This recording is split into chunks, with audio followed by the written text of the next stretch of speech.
Good afternoon and welcome to Fresh Thinking Live. We're just going to wait a few seconds for people to join us. So at this point, I'd just like to mention that in case you haven't joined us before, Fresh Thinking Live is a series of webinars that we run. We run them every sort of 3 to 4 weeks. So definitely have a look out for the next one. Our next one, actually, we've just confirmed today is going to be based around the topic of analytics, web analytics. Where we've got something exciting to launch into the public space. So definitely look out for that one. That's going to be on Wednesday, the 29th of July. So yeah, there'll be a registration form on the Fresh Egg website where you can register for that later on.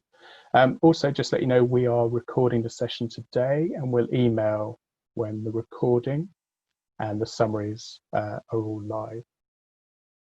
So I think it looks like we've got everyone joining in now, which is great. So let's kick off. So once again, welcome to another episode of Fresh Thinking Live. This time it's in association with Raw London. So we've got our partners, Raw London, who kindly helped us out here, and Ryan is here to help me today.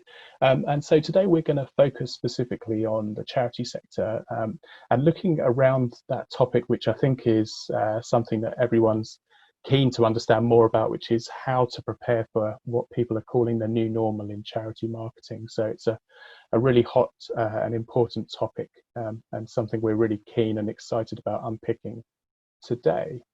So for those of you who don't know me, my name's David Somerville and I'm a strategy director here at Fresh Egg. I work with a large number of clients from a variety of sectors, and also including in that is several UK and international charities. And also I've spoken at events including the Charity Comms Digital Conference a couple of times in the past as well. And today I'm delighted to be joined by my co-hosts, which is Ryan Wilkins, who's CEO and founder of Raw London. Yeah, hi everyone. So as David said, yeah, I run Raw London. If you haven't come across Raw, we're a creative and strategy agency. We've been going for about 14 years, specialising in the sector. We do content and campaigns, and we work across digital, TV, and radio. Excellent. Thanks, Ryan. And yeah, really good to have you here this afternoon. And also really excited to be joined today by 3 expert charity panelists. So first of all, we've got Ruth Tidy. Hi, Ruth. So Ruth is from Diabetes UK. And so Ruth's background is that she currently leads the insight and analysis team at Diabetes UK. She previously managed the customer experience, customer engagement team at Diabetes UK.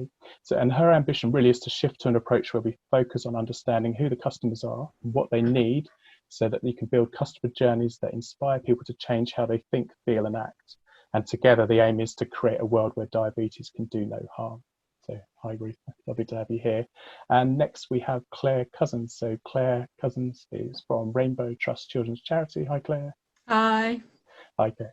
And so Claire has worked in the charity sector, marketing and fundraising for around 15 years now. She currently drives the fundraising engagement strategy at Rainbow Trust. And Rainbow Trust is a family support service for families with terminally ill child. And she leads the cross-channel communications and content, building audiences, developing supporter journeys there. Claire is CIM qualified. Her background includes growing membership schemes, including digital strategy and brand repositioning for Kew Foundation, Royal Botanic Gardens at Kew. And she's also led direct and digital marketing campaigns at the National Council for Voluntary Organisations. It's a mouthful there. So thanks, Claire, for joining us. And finally, last but not least, is Philippa Marlow. So Philippa is hi Philippa. So Philippa's head of acquisition and a squad lead at Save the Children UK. She's a seasoned marketeer with a wide-ranging experience gained in senior positions in strategic marketing agencies like Havas, running accounts such as Barclays, Royal Mail, Debenhams and Master Foods. And more recently, she worked in the competitive fitness sector as head of acquisition for David Lloyd Clubs. And 18 months ago, stepped into the charity sector for the first time, joining Save the Children to run the charity's acquisition programs for individual giving, legacies, challenge events and ongoing emergencies. So it's really exciting to have the panel here today, and we're going to hear a lot more from them in a short while. Just a quick mention, we've had a number of questions that some of you have submitted when you registered to join. If you've got a question that's related to this topic that you'd like to ask as we go along this afternoon, then please use the Q&A function here on Zoom, and we'll try and keep an eye on those. And what we're hoping to do is, towards the end of the session, is pick some of the questions that have been asked and get the panel to give their thoughts and opinions on those. Okay, so just before we start with the panel discussion, Ryan and I are going to go through and talk just a little bit with our thoughts and ideas around the changing supporter journey and how you can also respond to this. So I guess, as we're all aware, things have changed dramatically in the last few months. That's not only for people, obviously for our society, and businesses and organisations are seeing that impact as well. And we know that the charity sector has seen this change manifest itself in many ways. We've been hearing lots of negative stories, but also some positive stories emerging too, which is really good to hear. But yeah, we all know that it has been a really challenging and interesting time as well. So it's something that definitely needs to be addressed. So as a result of these changes, the supporter journeys and journeys that we may or be familiar with have probably changed quite dramatically as well. So what I'm trying to kind of pose the question back to you guys is, how do you find out about that? How do you understand how your supporter journeys have changed? And then what can we look to do about it? So for me, I think this is where something like a customer journey framework might be useful to consider.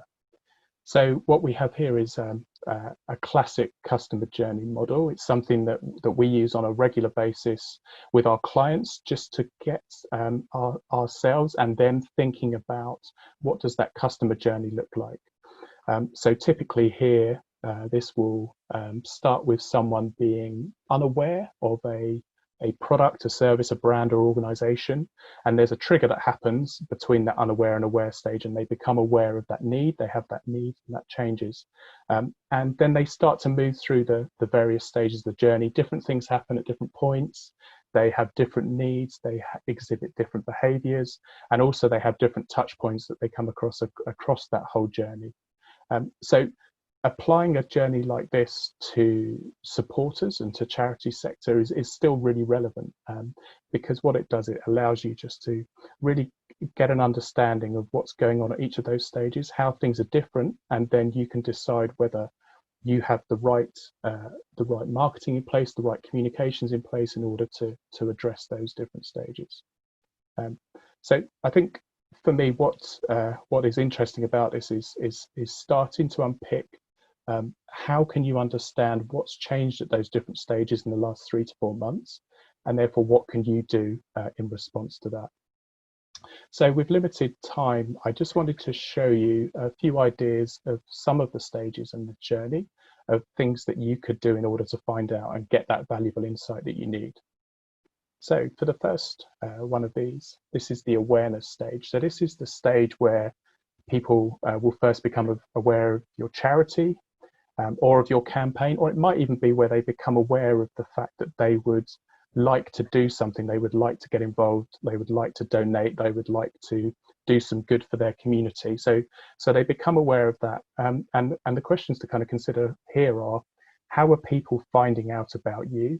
And how are they responding to your offsite content and your campaigns and your marketing activity that's happening? So if you start to understand those, especially how that's changed in the last few months, then you're going to understand what's happening at that stage and what's happening at that top of the funnel stage almost, to see whether you need to adapt your activity. So what I'd suggest in this area is that if you start to look a bit more at your acquisition data, you might be able to understand how your supporters have reacted differently to advertising, or how they're responding differently to campaigns that when you put them out last year, for example, would have had a completely different response.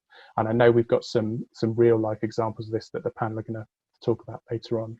So there's a few different sources of data and insight that I think are worth turning to at this stage. And one of those would be paid advertising. So looking at your Google ads, looking at your Facebook ads, Instagram ads, etc., and see if there's any trends and patterns in those that are different to what you've seen before. So is it the case that you're your click-through rates have suddenly increased in certain ways, or has what the traffic's done when it reached your website responded in a different way. So have a dive into that paid advertising data and see if there's anything different there. Next, I'd have a look at referral traffic. So look at the traffic that's coming into your website from different referral sources, and has that changed? And is that very different to what it was a few months ago? And also the links that you're getting in now, it might be the case, and we've seen this for one of our NHS clients in London, that actually they saw a strong increase in referral traffic and a strong increase of people linking to them because they were coming across their website, finding it useful, especially in this lockdown situation, and they were sharing it on again. So from that, they were able to see that they were getting a different sort of traffic and were able to then respond to that accordingly. And then a final example would be something like DRTV. So, and again, this is going to be talked about a bit later on, but have you seen any differences to what's happening with TV campaigns and ads that you're running? So another stage, for an example, is this consideration stage. So at the consideration stage on a customer journey, people have typically gone away and done their research. They've researched a bit more about you, about your organization, about who you are as a charity, what you do, what you stand for. And what they're doing at this stage is weighing up you versus someone else often. So they're deciding who they want to support and how they want to support. They might also be making a decision about even donating money in general. It might be, especially in this time, they may be considering, can I afford to donate still to the charities that I used to support before? So what I would do here is just ask yourself, what are people looking at now before and after they reach your website? So how are they finding your website? Has that changed? And when they get to your website, has that changed also? So are they looking at different content? And in terms of that content you have on your website, do you think you've got the right sort of content? So we know that a number of charities have responded through the COVID crisis by putting up different types of content on their website quite quickly, some of them. So do you have that content to match what people are now looking for, what questions they're turning to Google for, and how good is that content? So what I would do here is start to dive into that available search data. So using tools such as Google Trends, which we've used quite often recently, using your own Search Console data. So if you have Search Console attached for your website, you'll be able to start to understand whether your search landscape has changed. So are you getting different search traffic, different levels of search traffic? Are people searching for terms that you're now getting traffic for that you weren't before? So you can start to understand that and map that out.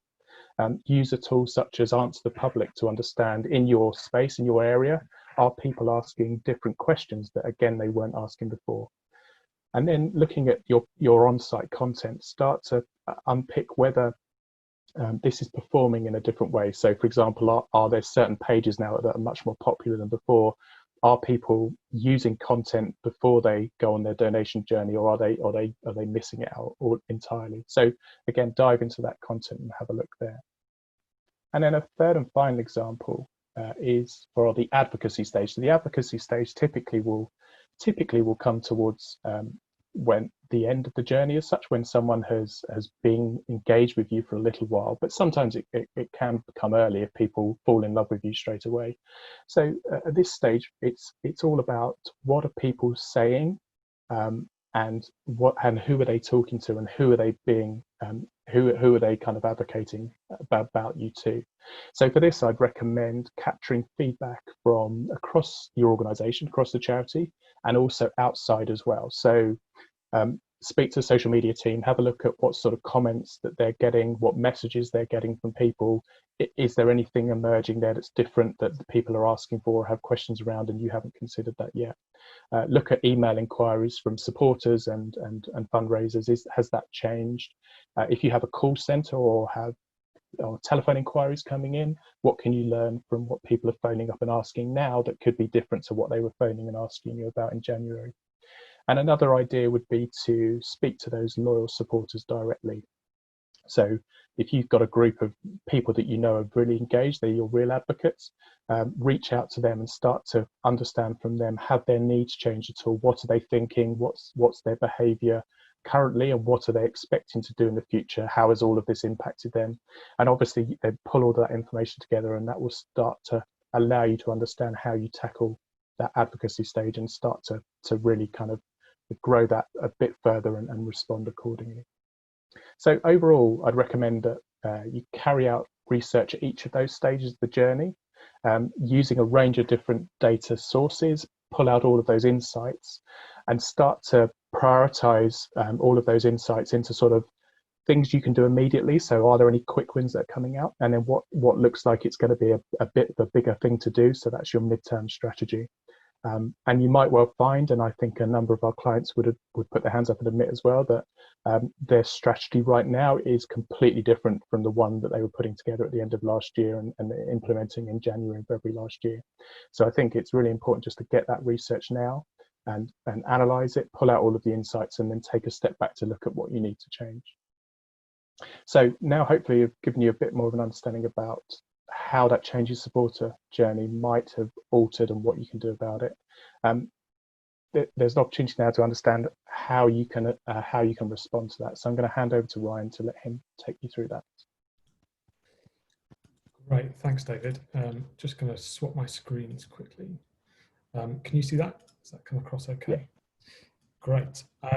Well, first of all, just really pleased to join you all today. And as an added bonus, it's a great excuse to cut short my homeschooling session on long multiplication with my eldest. So that's fantastic. So I was seriously failing at that.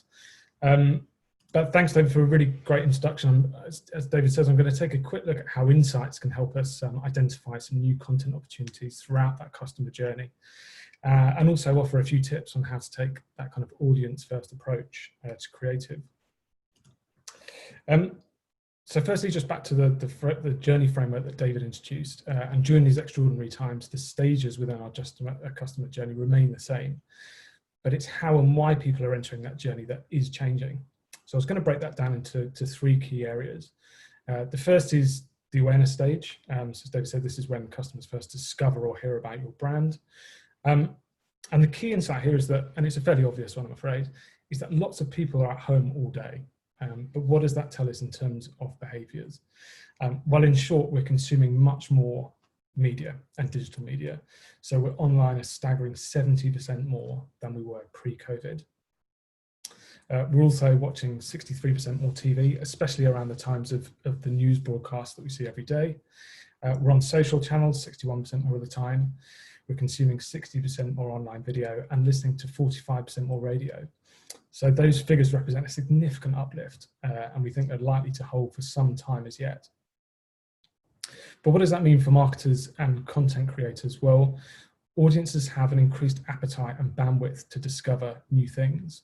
And as such, it's actually a really great time for your brand to be present or your campaign to be promoted. So just looking at a couple of the potential opportunities within these channels, often used to create that awareness in the first place. So TV is arguably the most effective for creating mass awareness. And ordinarily there'd be lots of competition for those peak advertising slots, making it an expensive and out of reach for many charities. But there's two key factors that are driving down costs and increasing value. And the first one is that more people are watching TV at all times during the day. So daytime audiences, they're up by 36%, just meaning that concept of prime time, which is the kind of 5 till 7 slot, is temporarily on hold or at least kind of reduced. So nearly all daytime slots are certainly worth consideration. The second factor is that travel, transport, entertainment advertisers have all paused or cancelled TV bookings by as much as 60% in some cases. So TV advertising is currently cheaper than it has been for years, relatively speaking. And then finally, just more people watching TV during the day also means a bigger reach, which is up 22%, and the ability to reach new demographics, because the types of people watching during the day are quite different to usual, both resulting in charities seeing better value and some really interesting results. It's also worth mentioning radio, the new old favourite. We're seeing an increasing number of charities test radio, and the reason being is it's really accessible, it's good value, and it's effective. And one interesting insight is that voice devices that stream radio stations such as Alexa are adding large new audiences to this channel. Also podcasts, huge rise in subscriptions, again, really accessible for smaller charities. If you want some inspiration, check out On the Mary Curie Couch. They've done some really cool things with podcasts and vodcasts. Just quickly back to what I mentioned about the concept of prime time on TV kind of being elongated, we're seeing a similar trend on social media channels just regarding the optimum posting times. So on Facebook, the people in your social team will know that Wednesday was a popular slot, but that's now opened right up to include Monday and Friday too, with smaller windows appearing on Tuesday and Thursday. So the stripy boxes on the chart show the pre-COVID hotspots, and the solid boxes, the additional lockdown slots that are becoming more popular. Same is true on Instagram, with new hotspots on Monday, Tuesday, and Friday. And if you want to grab these timetables, they're on Sprout Social. There's some really good resources on there. The second stage to look at is consideration, so around the middle of that customer journey. And as David said, this is where people are going to start to want to learn more about your brand or your charity. And engaging your audience and developing conversations is really key here. So in order to do that, we need to understand their needs, their wishes and their feelings, if we're going to plan great content. And David mentioned using search data. That's a really fantastic tool that we'd certainly advocate. And I've just picked out a few further insights to help you guide your content planning. Firstly, I mean, what people want to see is you. Research is definitively showing that audiences want to hear from brands during a crisis. They're interested in hearing your opinion, how you're responding, and as well as how they can help through volunteering and or donations. And this is a bit of a sidebar conversation that we were having earlier just before the session, but there's also an overwhelming body of evidence to prove that brands that are continuing to kind of invest in marketing during a downturn emerge stronger and quicker than those that don't. But I appreciate it is a really difficult business case to make right now for many of you. But if you are creating content, here are some top level pillars just to help guide you. And we believe that what people want to see is content which is relevant. So it speaks to what people are thinking about, what they care about right now. David mentioned Google Trends. It's a really great tool for this, and it's free as well. That it's contextually aware, and it sounds obvious, but if you're creating new or repurposing existing content, just make sure that it acknowledges how things have changed. For example, removing imagery of people hugging or gathering close to each other or shaking hands in video creative.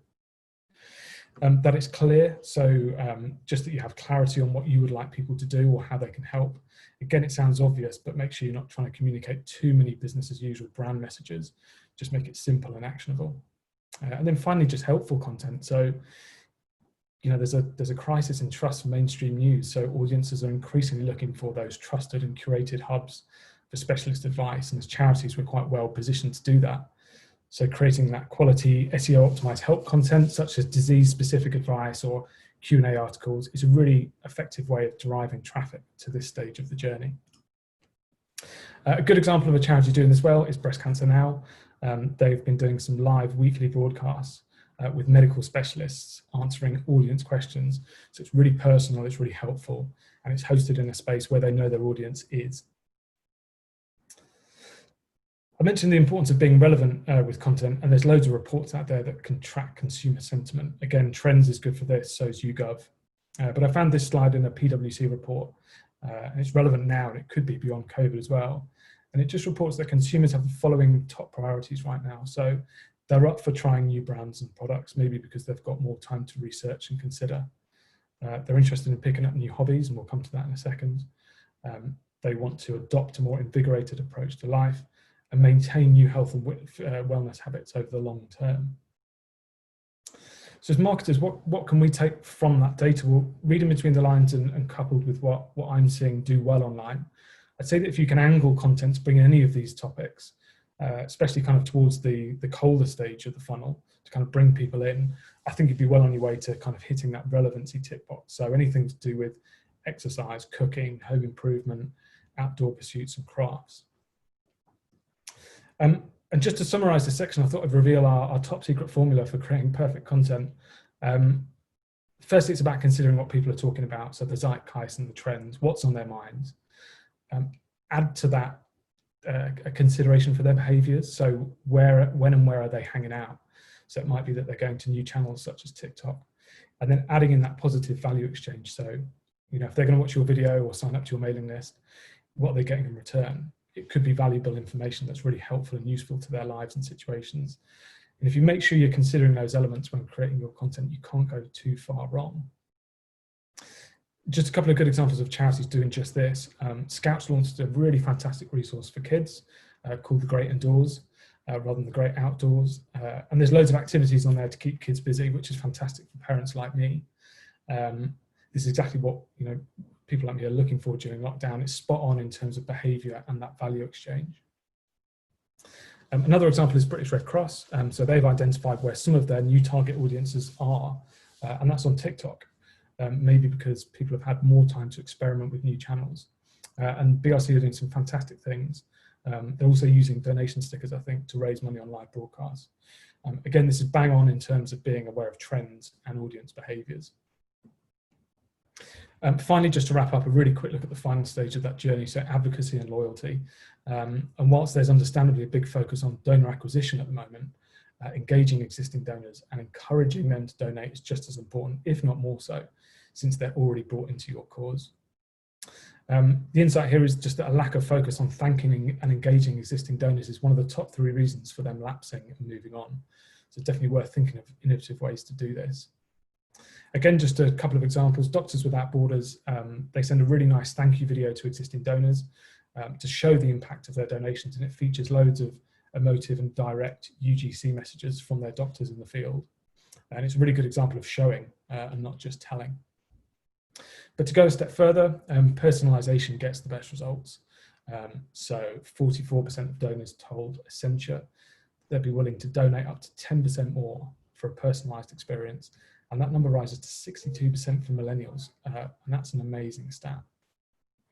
Just to give you an example of this, hitting that kind of younger audience, this is Just Giving. So at the end of last year, they created 30,000 personalised videos to send out to their existing user base that had shown an interest in marathon fundraising. It took their name and maybe where they lived and put that into the video. Really smart, and people could then post that on their social channels to drive their donations. I know that BHF have done some really cool stuff with personalisation in the past few years as well, so worth checking them out. If you'd like help with this, it's something that we've started looking at as well. So that's everything from me. Thanks for listening, and I'll hand back to David. Brilliant. Thanks, Ryan. Really appreciate that. Some really useful stuff there. Interesting to see some of those ideas, and I think hopefully encouraging that there are some ideas there that aren't necessarily sort of big budget stuff as well. There's definitely some things I think that charities of different sizes can definitely kind of have a go at and take on and see what happens. So we're going to move on to panel discussion now, just to keep that topic flowing. So we want to really try to understand a bit more about what's changed, what people have done about that, and what this potential new normal, if there is even one, is going to look like in the near future. So going to bring in Claire, Ruth and Philippa now into that discussion. So we're going to kick off with the first question, and I'm going to go to Philippa first on this. So that first question that we're going to pose to the panel now is, how has the customer and supporter journey changed in the last 4 months? So how have you seen that journey changing? So Philippa, I wonder if you could give us your thoughts. Well, we had our media booked until the end of May anyway, when we went into lockdown. So we weren't really able to make any changes, and I'm very glad that we didn't, because that meant remaining with a reasonable spend on TV during that period. But as Ryan was talking about, we saw all of that, all the travel companies, the media landscape changed overnight, literally. And we were able to buy a lot more eyeballs, as it were, for the same money as that we would have been spending. And that changed to how, TV was being viewed more in the day by a sort of more ABC One demographic, has changed the type of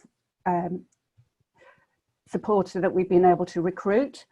We can't normally get to those people and recruit them.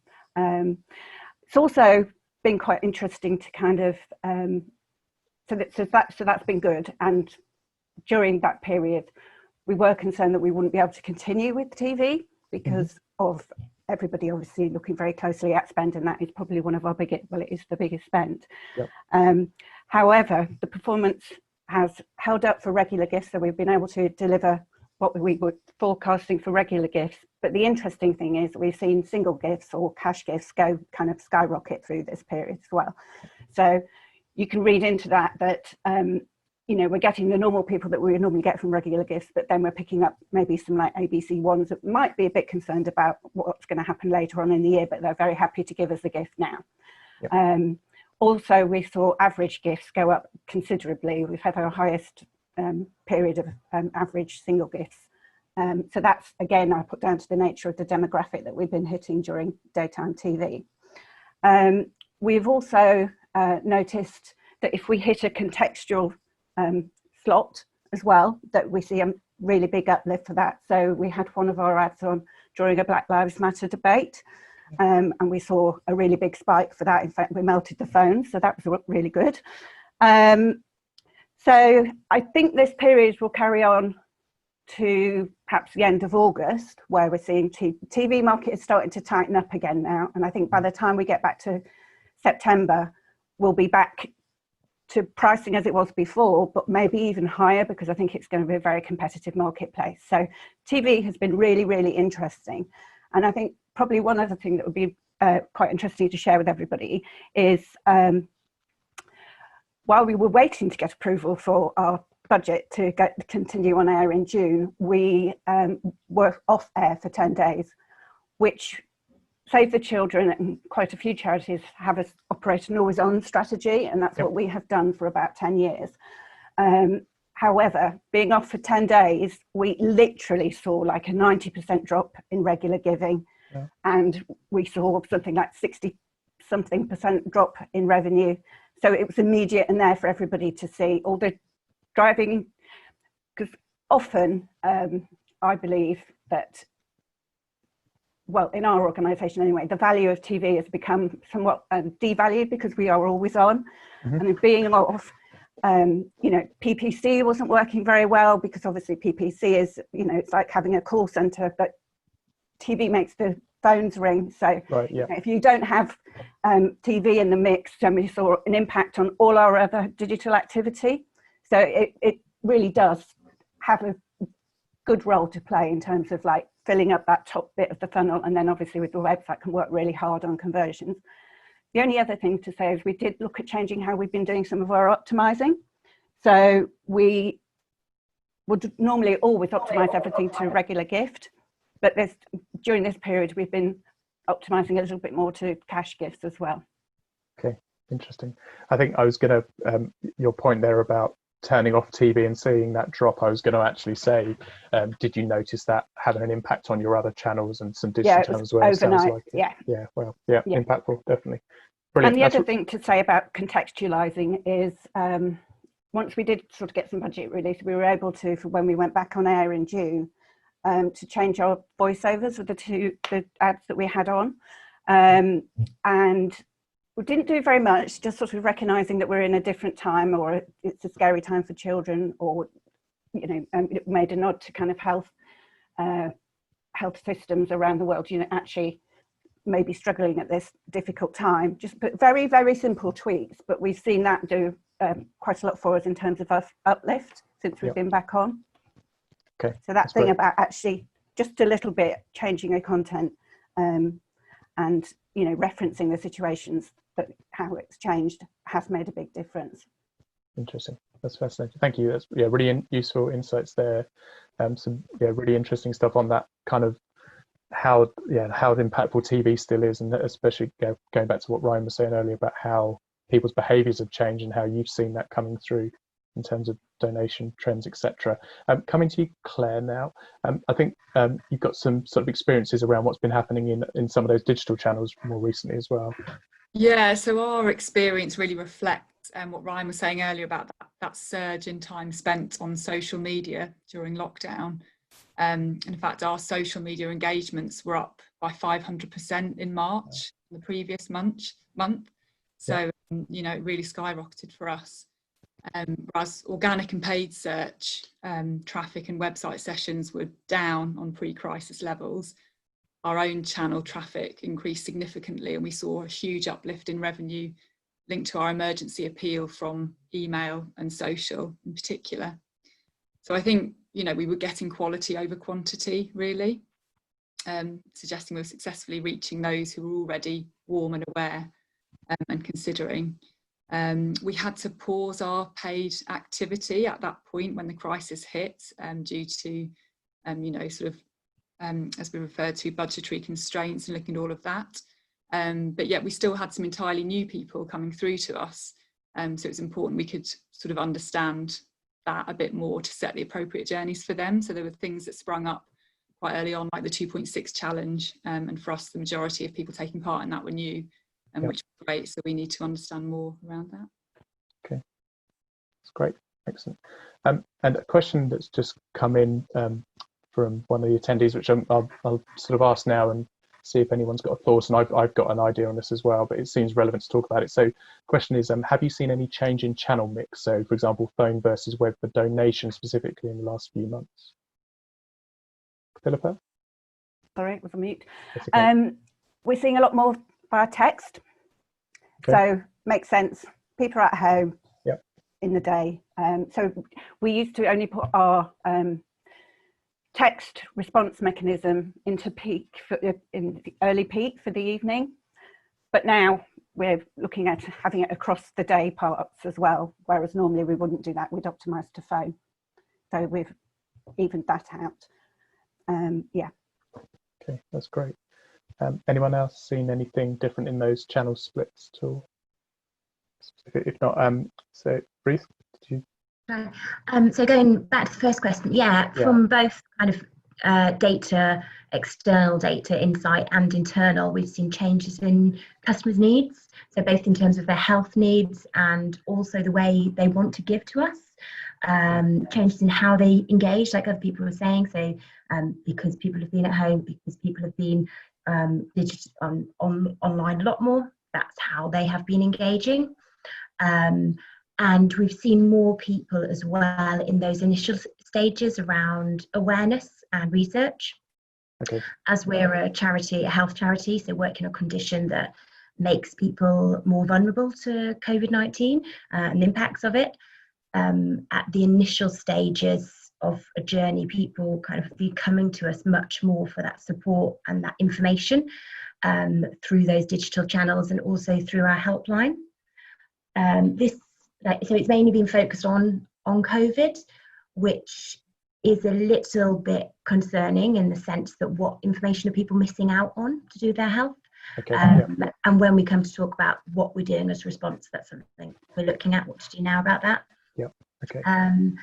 Giving wise, similar to Claire, we had an emergency appeal, which meant that we saw a lot more responses via email, digital, print, telephone, much more than previous appeals, because obviously that urgency was there and we don't often have that kind of that pull.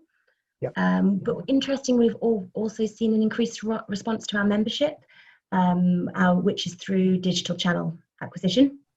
And so we did a lot of face-to-face recruitment for membership, and we've had to cut that obviously, but the digital acquisition has been going really strong. And within all of this, we shifted all our messaging to make sure we reflected the current situation and acknowledged that people might be struggling.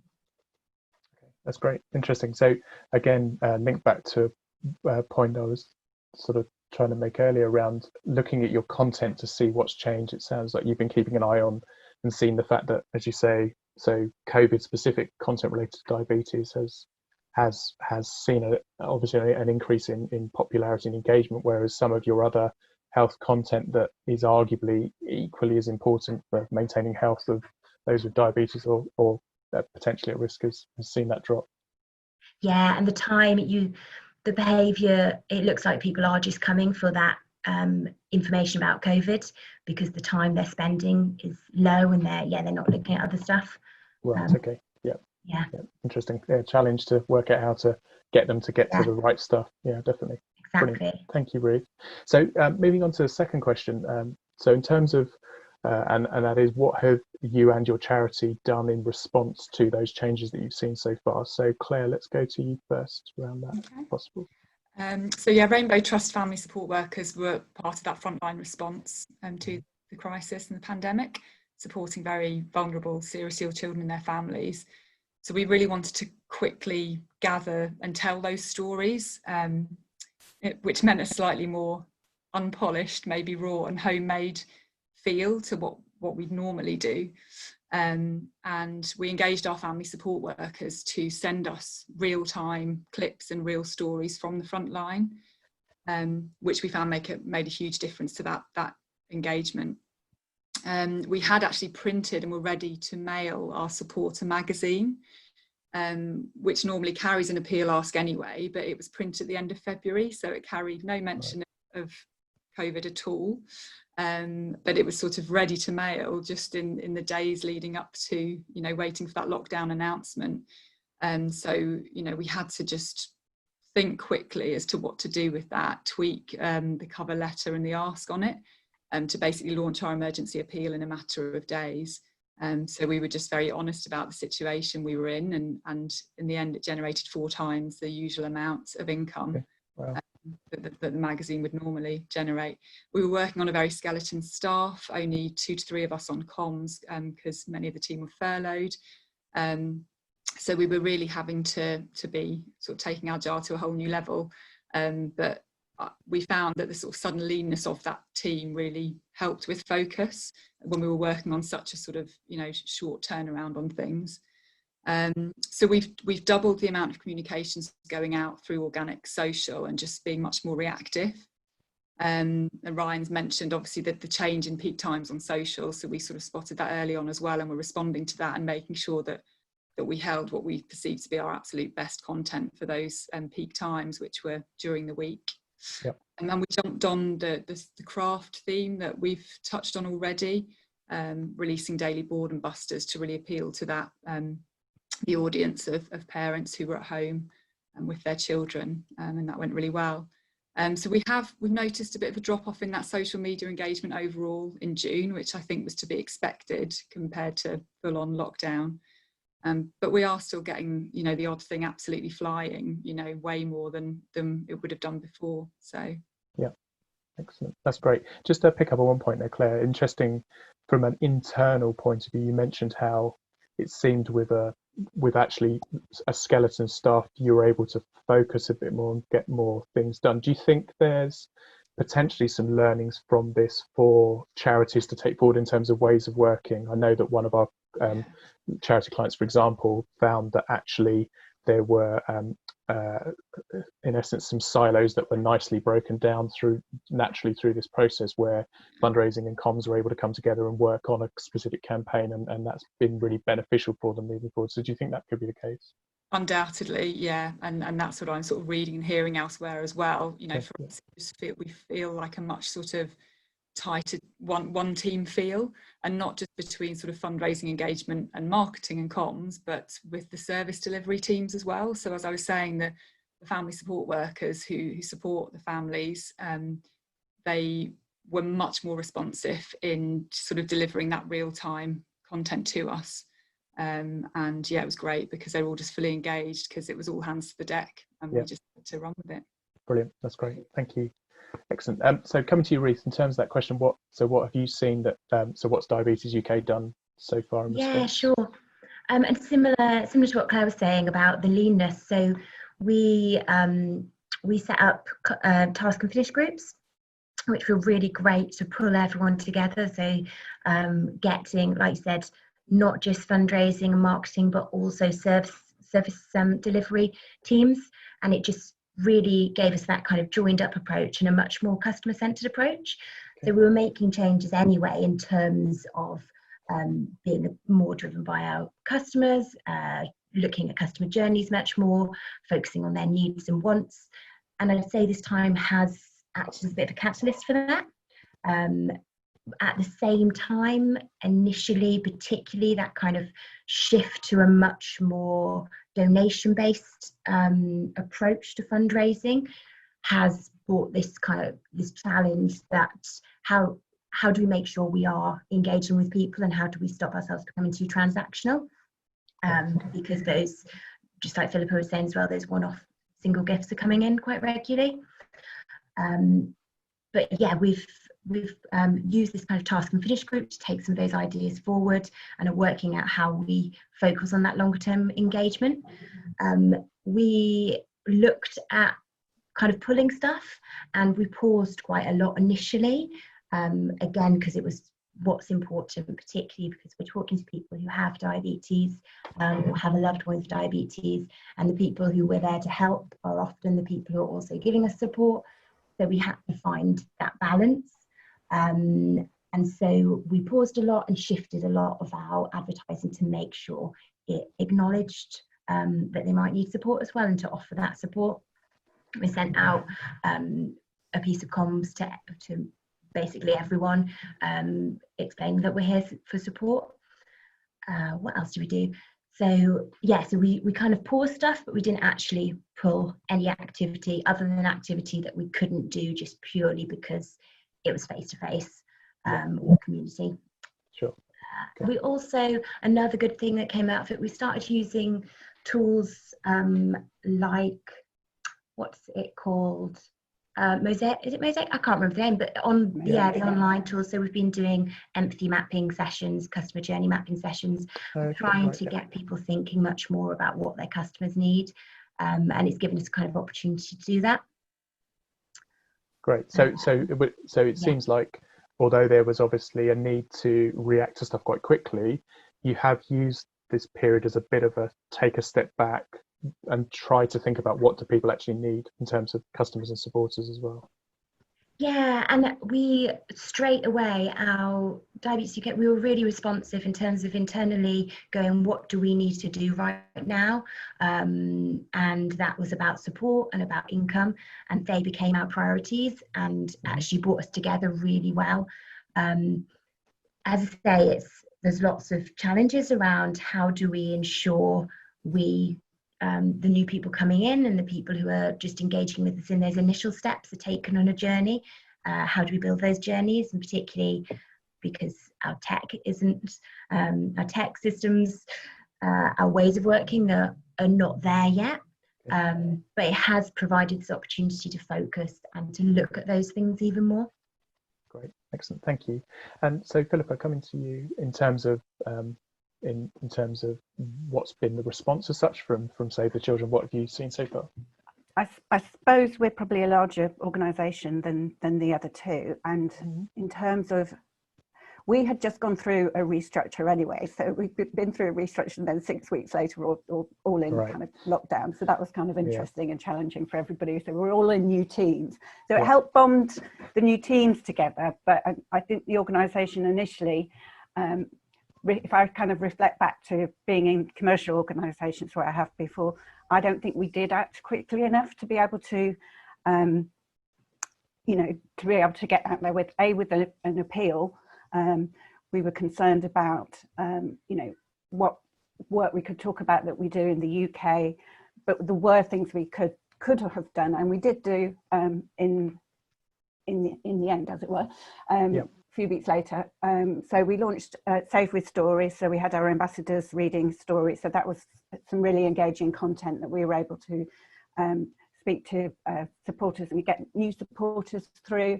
It didn't raise a massive amount of revenue, but it did actually bring some new people, you know, to the site and to learn about us. And yeah, that was successful in terms of, you know, raising awareness for us.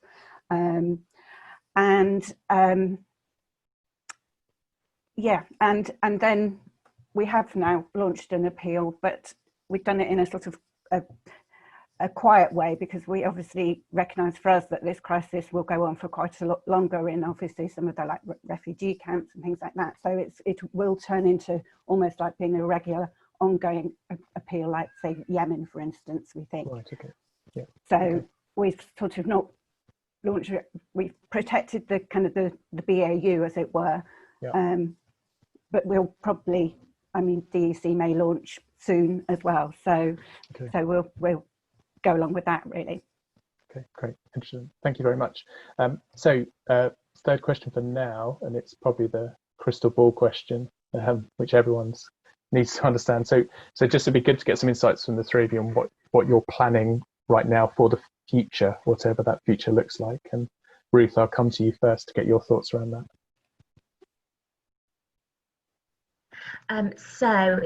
Yeah, a few kind of big things we're doing. The first one is insight, more insight. It was always a drive and part of our strategy this year to kind of focus on a customer insight, but we're doing a lot more in trying to understand what are people's barriers to engage, what are people thinking and feeling right now and coming out of the crisis. We're both looking at quant stuff, and we're also doing a piece of qual work, and actually kind of devoting a lot of time to finding out those things from people, and within that doing some new product testing. In terms of products and fundraising, we are adapting our fundraising. So we are quite lucky in the sense that we have a lot of exercise and food related stuff because of diabetes, because it's related to our cause. And we also already had in existence challenges like our Million Steps Challenge, which runs for 3 months, just started today, and you're doing a million steps over 3 months in your own time, in your own space. So we had these, but now we're looking at doing more of those because third-party events, for example, are being cancelled. Our community events isn't happening. So looking at how we can develop those and really tapping into the zeitgeist in terms of cycling, running, food-related fundraising. In terms of health, so going back to the challenge we have around people coming to us to get that COVID information, but perhaps, or it looks like they're not engaging in other vital information, and particularly those kind of longer term challenges with diabetes. And so what we're doing, what we have done is built 2 modules recently into our online learning platform around COVID, and you're trying to develop those journeys so that we pull people in on that and then bring them into the kind of ecosystem and looking at other health information. The other thing I would say is that when it hit, we obviously, as many charities, looked at what we might need to cut, and one thing which we decided to push forward was developing our systems. So I don't want to go too technical, but trying to integrate our systems and trying to get more of a single customer view. And so that obviously is a longer term project, but even more important now, I'd say, as we shift and try to focus on engaging people and keeping them engaged and building those relationships instead of focusing more at the top of the funnel and on those early stages. I think brilliant. That's great. Yeah, so it's an exciting future, even if a little unpredictable, but sounds like there's some good stuff that you're able to start moving forward with. Definitely. Excellent. Yeah, absolutely. And I think there's now the structure in place, so we've continued the task and finish groups, so we have that structure in place to work together a bit better, to be a bit more responsive, and to be a bit more critical of what we do. We have a bit of a habit of just of doing possibly too much, and actually going, what are the benefits, what should we be doing now, focusing on. Great. Okay, so some prioritization is required soon. Yeah, that's great. Brilliant. Thank you. And Philippa, coming to you, what do you see happening? Where is your money going? The focus for as an organisation, but myself as the acquisition team, is very much chiming back to some of the things that have already been touched on throughout, is that actually making sure that the campaigns that we develop for later this year and obviously going into next year are super relevant and address the situation. They're we want to make them more visible by integrating our activity more. We had the real learning of switching off TV to know what impact it has on other parts of the journey or other parts of the activity that we're doing, and therefore we're focusing very much on developing, as you've just been saying, like creative that is driven out of insight and just integrated and all works hard together really. And we have had some success with a digital creative, which we purely focused on our healthcare workers, and the fact that we needed to recruit more, but it was quite an upbeat piece of creative, and it's actually done really well for us. So what I'm thinking of doing with the team is developing a series of those, so maybe then by September focusing on education and focus on that part of our work that we continue around the world, and then perhaps mental health, and sort of develop a kind of a series of different themes, and then line up all the activity from the organisation under those themes, really, so it can be more visible, be relevant, but be sort of hard hitting, and like you say, not, I think we're very guilty, and I think maybe not everybody in the sector is guilty of this, but we are very guilty of having too many messages out there at one time, rather than actually just having one clear, simple message, and being very clear with what we're asking people to do as well. Because yeah, and honesty, I think, is very important as well, to sort of have that. So we're focusing very much on developing integrated campaigns going forward as a team. Excellent, that's great. I think that last point around kind of clarity of messaging, I think, is really important. I think having observed lots of changes in human behaviour in the last few months, I can see with my behavioural scientist hat on that people want just the real simple. Yeah, no, exactly. So yeah, there's not enough time. Press this button and give us some money. That'd be great. That's right. Thank you very much. That's it. It's tell me very quickly and easily why I should do what you want me to do, and give me a really easy way of doing it as well. Yeah. So whether that's, you say, as you said earlier, whether that's I just want to press a button on my phone to SMS. Yeah, we finally got live regular giving via PayPal. We've had PayPal as a function, so I think things like that, payment methods, technology, all that sort of thing, are things that we should explore a lot more. Brilliant, that's great, excellent, thank you. And finally, Claire, coming to you. So in terms of future stuff for Rainbow Trust, what are you guys thinking of at the moment?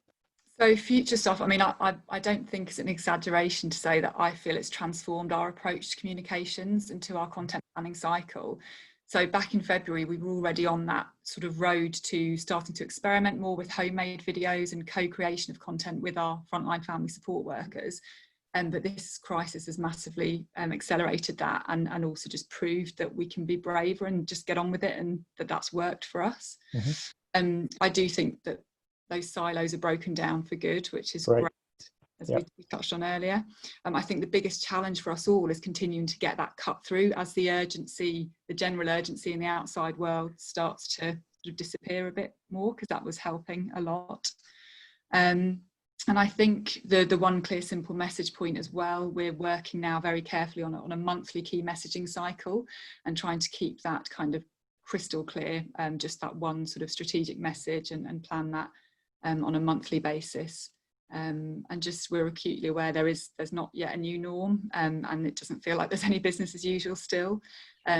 Where we will be focusing our efforts is on paid social, to continue to build audiences, you know, with that content that we've had success with, on top of funnel campaigns, really. And also, like Ruth, platforms, integration of systems to enable us to be more supporter focused and supporter led.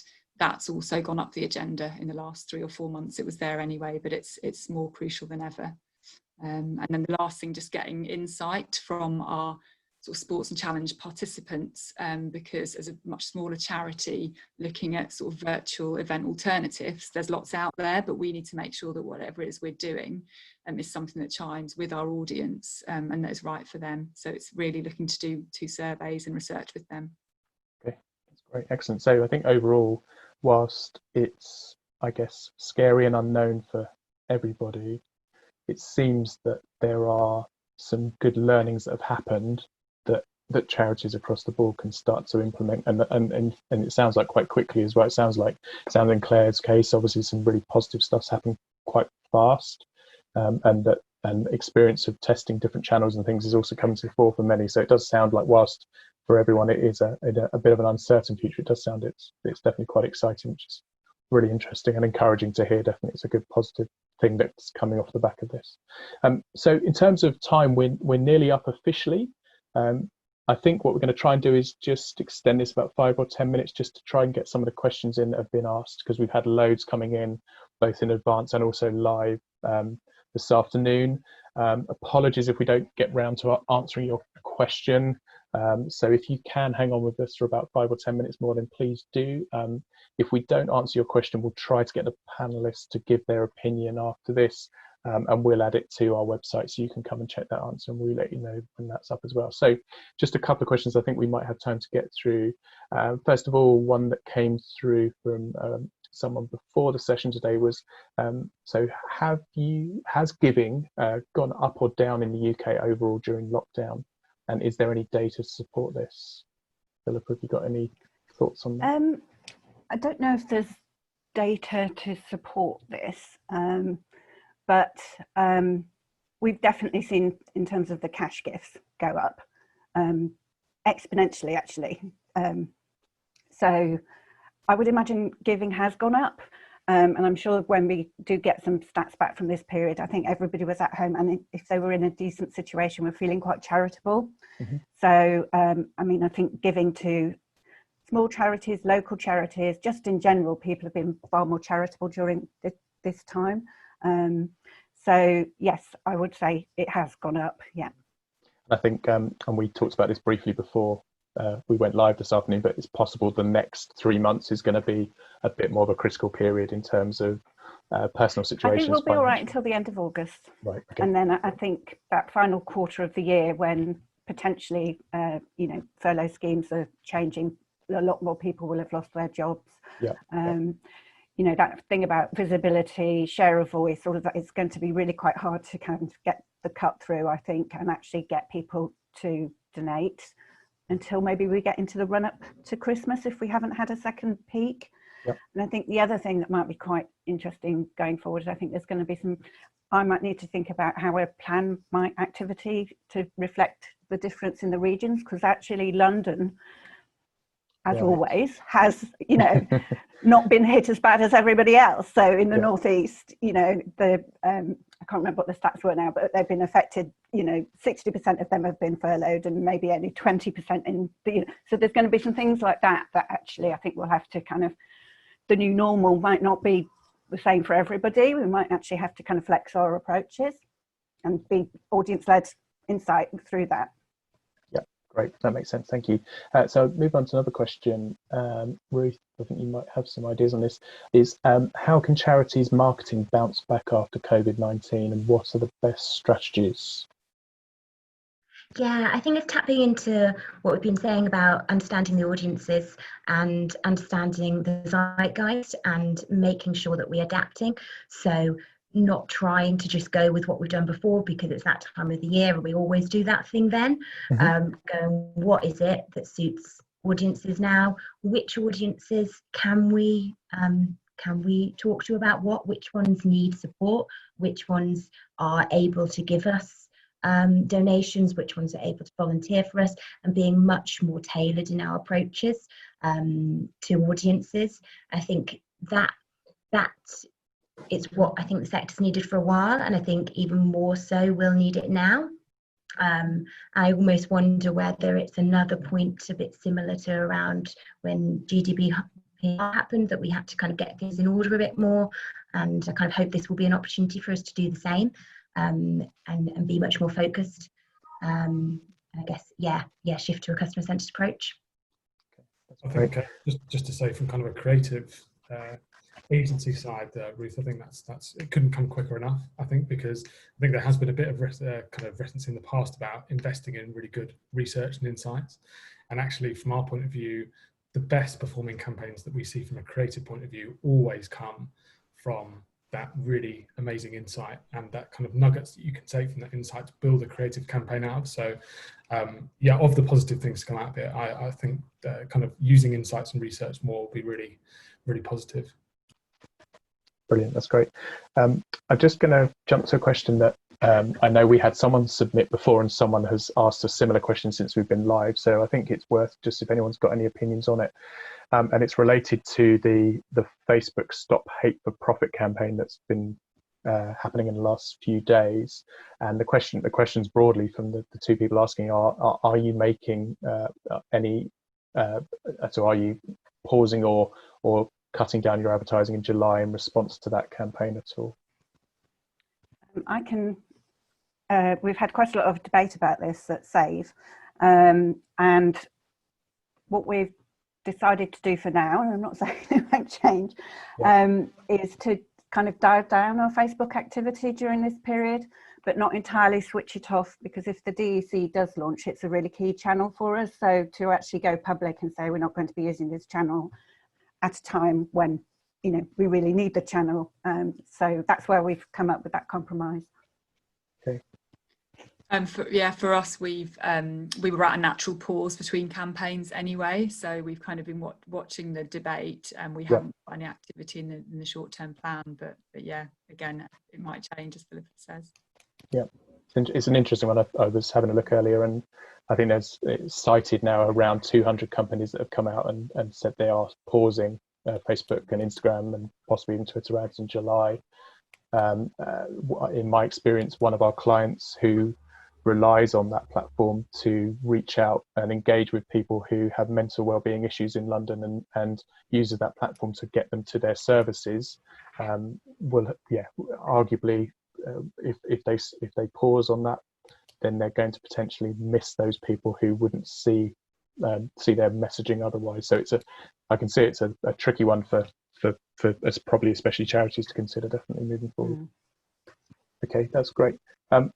I think we're going to be about out of time now. I think we could probably talk all afternoon because there's some really interesting questions coming in. So again, apologies if we didn't get a chance to answer your questions, but going to wrap it up there, and we'll try to get some answers for you and publish them on our website, and we'll share that with you. So just want to say a big thank you for all of you tuned in today. Huge thank you to Ryan and the Royal London team for supporting us on this episode. Thank you, Ryan. Appreciate that. And thank you to our panelists. So thank you to Philippa, Claire and Ruth as well. It's been really fascinating, and your insight's been really useful, and I'm sure the attendees will have found it equally as interesting and fascinating as I have. So just a final point, we will email everybody with a link to the recording of the webinar and a summary of the content today, and please keep an eye out on our email and socials for our next Fresh Thinking Live. So thank you very much and goodbye. Thank you.